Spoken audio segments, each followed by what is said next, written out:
Ayan, bali marami sa akin mga nag-i-stalk. Kahit sabi ko nga sa inyo, kahit hindi ako artista, marami mga nag-i-stalk sa akin ng mga marites. Kaya nga doon ako natatawa, no.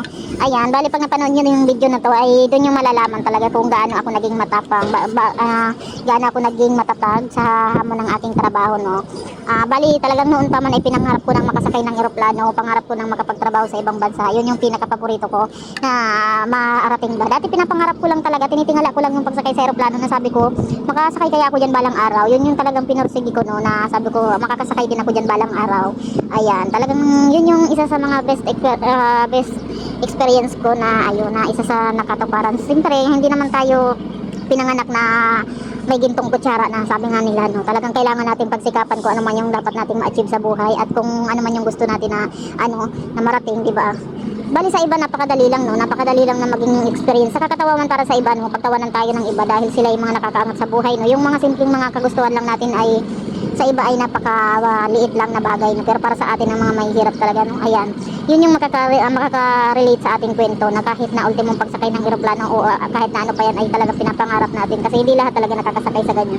Dati tinitingala ko lang yan pero talagang yun yung pinagpapasalamat ko, no, na experience ko, no. Hindi man tayo pinalad sa trabaho, no, ayan, at least kahit papaano sa loob ng isang taon nagkaroon din tayo ng kaunting ipon, hindi rin tayo naging walda sa pera, no. Kaya yun yung pinakamaganda sa akin na sa loob ng isang taon ay kahit papaano may napundar tayo, nakapag-ipon-ipon din, umuwi tayo ng meron din sapat na pera. Ayan, sa loob lang yun ng isang taon mga kaibigan, mga manay ko, no.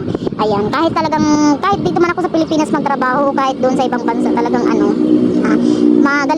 yun yung sinasabi kong mahigpit talaga ako pagdating sa pera kasi talagang napakahirap kitain ng pera. Yun yung masasabi ko sa inyo. Kaya dapat kahit saan pa kayo magtrabaho, kahit dito pa sa Pilipinas, talagang sikapin nyo yung yung magtabi kayo para sa sarili nyo at para sa future na din. Kasi hindi nyo alam kung ano yung mangyayari sa inyo sa darating na araw. Yun yung lagi yung paghandaan. Kaya katulad ko sa akin na hindi ako nakatapos ng kontrata, kahit 1 year lang ako nakapagtrabaho doon sa Saudi Arabia. Ayan. Kahit pa paano hindi ako nagsisi kasi nakapagbigay ako ng sapat para sa pamilya ko din.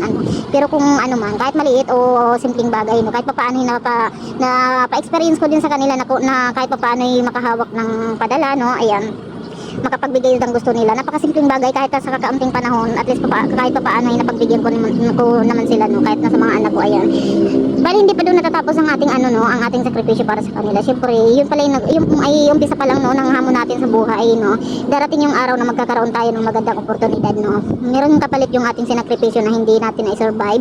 Alam kong mayroong plano ang ating Diyos, ang ating Panginoon para sa akin. Napakagandang plano. Alam kong kaya ko. Susubok ulit tayo mga kaibigan, no, mga manay. Susubok ulit ako, no. Ayan, bali ngayon ay nagpapahinga muna tayo.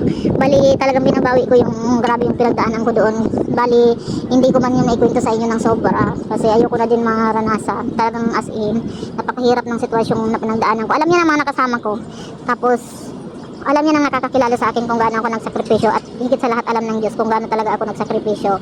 Kung gaano ako naging matapang, naging matatag para makayanan ko ang bawat araw doon na sobrang hirap. Bali, kung wala man naniniwala sa akin, alam ko sa sarili ko na may naniniwala sa akin nasa taas, no. Sa ibang tao, mga marites, no, yun lang yung ating binabantayan sa atin, ng mga taong nakapaligid sa atin. Wala man akong pakialam sa kanila dahil nakaalis ako nang wala akong hiningian na tulong sa ibang tao.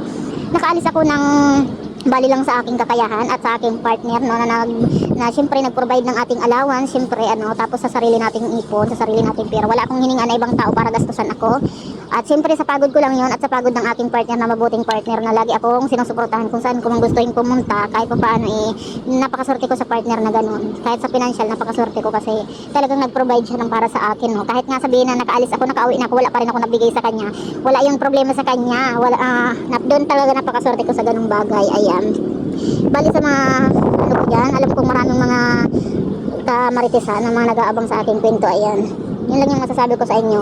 Huwag tayong palagi mga husga sa ating kapwa, no? Dahil hindi natin alam yung mga pinagdaanan nila sa buhay. Kaya dapat matuto tayong rumispeto sa kapwa natin, sa bawat isa. Kung ano man yung sa loobin ng bawat isa, i-respeto natin.